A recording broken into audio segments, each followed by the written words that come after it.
तुम्ही पण प्राणीप्रेमी आहात का? अहो मग एखादं भुवू पाळा, एखादी मनीमाऊ पाळा. का तुमच्या कष्टाचा पैसा त्या मार्केटमधल्या बुल आणि बेअरच्या कष्टात घालताय? अहो त्याला समतासोबत वाढवा ना.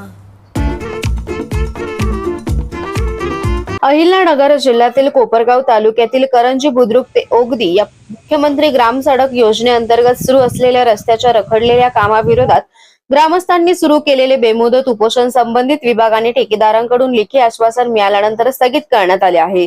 करंजी बुद्रुक ओगदी रस्त्याची अत्यंत अवस्था दयनीय झाल्याने नागरिकांना मोठ्या प्रमाणात त्रास सहन करावा लागत होता. रस्त्यावर ठिकठिकाणी खड्डे पडल्याने वाहतूक धोकादायक बनली होती. अनेक दिवसांपासून विविध कारणांमुळे रस्त्याचे काम रखडल्याने संतप्त ग्रामस्थांनी सोमवार दिनांक 20 जुलै रोजी करंजी बुद्रुक येथील हनुमान मंदिराजवळ बेमुदत उपोषण सुरू केले होते. रस्त्याचे रखडलेले काम तात्काळ युद्ध पातळीवर सुरू करून दर्जेदार पद्धतीने पूर्ण करावे, रस्त्यावरील सर्व खड्डे बुजवून सुरक्षित वाहतुकीची व्यवस्था करावी, तसेच काम पूर्ण होण्याचे निश्चित वेळापत्रक जाहीर करावे या प्रमुख मागण्यांसाठी गणेश भाऊसाहेब भिंगारे, अजय लक्ष्मण भिंगारे, आप्पासाहेब भिंगारे, धनेश्वर आगवण, संजय गोविंदराव शिंदे, भाऊसाहेब पुंजा कदम, बाळू राधाजी आगवण, चांदभाई पठाण, संदीप कापसे, लक्ष्मण तात्या भिंगारे, दत्तात्रय भाऊसाहेब आगवण यांनी आंदोलन छेडले होते. या उपोषणाला विविध राजकीय पक्ष, सामाजिक संघटना करंजी तसेच ओगदी ग्रामस्थ नागरिकांनी भेटी देत पाठिंबा दर्शवला होता. दुपारी मुख्यमंत्री ग्रामसडक योजनेअंतर्गत अहिल्यानगर जिल्हा सार्वजनिक बांधकाम विभागाचे उपअभियंता संजय कांबळे आणि संबंधित ठेकेदार अनिल सोनवणे यांनी उपोषणस्थळी भेट दिली. यावेळी त्यांनी करंजी बुद्रुक ओगदी रस्त्याचे काम येत्या 3 महिन्यात दर्जेदार पद्धतीने पूर्ण करण्यात येईल असे लेखी आश्वासन उपोषणकर्त्यांना दिले. लेखी आश्वासनानंतर उपोषणकर्त्यांनी आंदोलन स्थगित करण्याचा निर्णय घेतला. त्यानंतर उपअभियंता संजय कांबळे, कोपरगाव तालुका पोलीस ठाण्याचे पोलीस निरीक्षक संभाजी गायकवाड आणि ठेकेदार अनिल सोनवणे यांच्या हस्ते लिंबू पाणी घेऊन उपोषण सोडण्यात आले. मात्र दिलेल्या आश्वासनानुसार 3 महिन्यांच्या कालावधीत रस्त्याचे काम पूर्ण न झाल्यास अधिक तीव्र आंदोलन छेडण्यात येईल असा इशारा ग्रामस्थांनी यावेळी दिला. दरम्यान आंदोलनस्थळी कायदा व सुव्यवस्था राखण्यासाठी पोलीस कॉन्स्टेबल निजाम शेख, रशीद शेख आणि राम खारतोडे यांनी बंदोबस्ताची जबाबदारी पार पाडली आहे. कोपरगाव एक्सप्रेस न्यूज साठी श्री ससाने, कोपरगाव. त्या उपोषण करण्याचे कारण असे की सदर काम चालू झाले खूप दिवसाचे, 2 वर्षापासून त्याचं उद्घाटन झालं, बऱ्याचशा गोष्टीचे हे झाले, कामाचा खोळंबा होत चालला. त्यासाठी आम्हाला या उपोषणापर्यंत यावे लागले. त्यासाठी आम्ही विभागीय आयुक्त असेल, कोणी सरकारी अधिकारी असेल, PI साहेब असेल, कांबळे साहेब असेल, यांना निवेदन दिले आणि इकडे आम्ही उपोषणाची सुरुवात केली. ते उपोषण करीत असताना आमच्या ज्या प्रमुख मागण्या आहे, रस्त्याचे काम पूर्ण करणे, लवकरात लवकर किती दिवसात काम पूर्ण करण्यात याची लेखी तुमच्याकडून आश्वासन आम्हाला पाहिजे. आणि त्या पद्धतीनं कांबळे साहेबांनी, चोळके साहेबांनी, PI साहेबांनी आम्हाला ती लेखी आश्वासन दिले आहे. तरी आम्ही त्यांच्या मागणीस 3 महिन्याच्या आश्वासनाला ठाम आहे. 3 महिन्याच्या पलीकडे 1 दिवस जर झाला तर हे उपोषण परत सुरू करण्यात येईल असं ग्रामस्थांच्या वतीने मी सांगू इच्छितो. आणि आमची मागणी रस्ता पूर्ण होण्याच्यासाठी होती. रस्ता चालू होऊन 1.5 आमदार साहेबांनी निधी उपलब्ध करून दिला. रस्त्याचं काम चालू झालं, साईड गटर काय साईड पट्टा केला, त्याला वर्ष बराच कालावधी गेला. तो पावसाळा गेला, हा पावसाळा आला, परत खड्डे व्हायला लागले, मग पाणी हे व्हायला लागलं. आम्ही त्यांना साहेबांना फोन करायचो का, चोळके साहेबांना वारंवार कॉल केले, हा रस्ता पूर्ण करा, त्याचं खड्डे बुजवा, काहीतरी करा.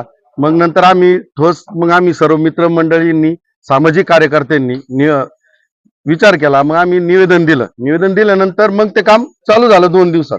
परंतु आता माग जसं 1 वर्षापूर्वी चालू झालं तसं परत बंद पडायला नको म्हणून आम्ही त्या धोरणाने उपोषणाला बसलो आणि त्यांच्याकडून लेखी आश्वासन घेतले. त्यांनी सांगितलं आम्हाला का 3 महिन्यात आम्ही तुमचा रस्ता पूर्ण करून देऊ.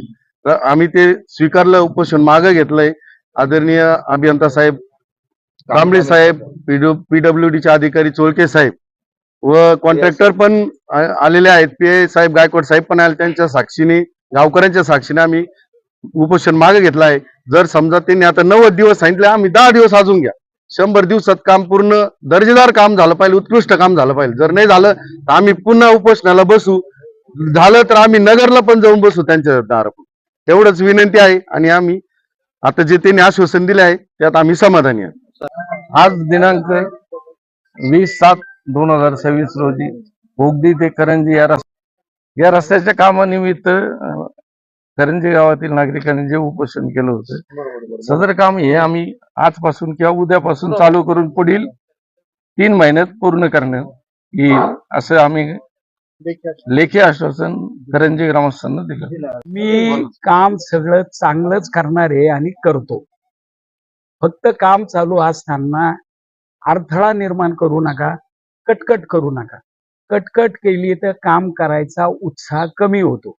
तुमच्या सगळ्यांचं सूचनेचं पालन करून मी तुम्हाला असा रस्ता करून देतो का तुम्हाला या परिसरात याच्या दर्जाचा कुठेही रस्ता मिळणार नाही. आणि सगळे जण माझे संबंधित आहे, त्यामुळे मी काही सांगत नाही. फक्त म्हणजे आडमुठ्ठ धोरण घेऊन कुठेही वेगळ्या पद्धतीचा कम्युनिकेशन करू नका, वाद घालू नका. जे असेल त्याच्याशी बोला, त्याचं उत्तर दिलं जाईल, काम केलं जाईल. आज करंजी ग्रामस्थांनी जे उपोषण केलेलं आहे, या उपोषणास मी छावा ब्रिगेडच्या वतीने पाठिंबा दिलाच, पण त्या समवेत आमचे कांबळे साहेब जे आलेत, कार्यकारी अभियंता, आणि त्यांच्या संघ जे चोळके साहेब आले, त्यांनी असं ठोस आश्वासन दिलं की आम्ही 3 महिन्याच्या आतमध्ये हे काम करून देऊ. म्हणून आम्ही सर्वच, मी आपल्या या सगळ्या उपोषणकर्त्याला हीच विनंती करतो की त्यांनी जे आश्वासन दिलेलं आहे ते त्यांच्या आश्वासनाची पूर्तता करणार आहेत. पण आपण बी जे शब्द दिलेला आहे तर 3 महिन्यात काम पूर्ण झाल्यानंतर आपण या अभियंता साहेबांचा असू, या जे याच्यात ठेकेदार आहेत, त्यांनी या ठिकाणी आपल्याला पूर्णपणे आश्वासन दिलं की आम्ही चांगल्या प्रतीचं काम करून देऊ. त्यांनी चांगल्या प्रतीचं काम केल्यानंतर आपल्या सगळ्यांच्या वतीने आपण त्यांचा सत्कार बी करणार आहोत. हा बी आपल्याला शब्द पूर्ण करायचा आहे, ही या ठिकाणी सांगतो. जय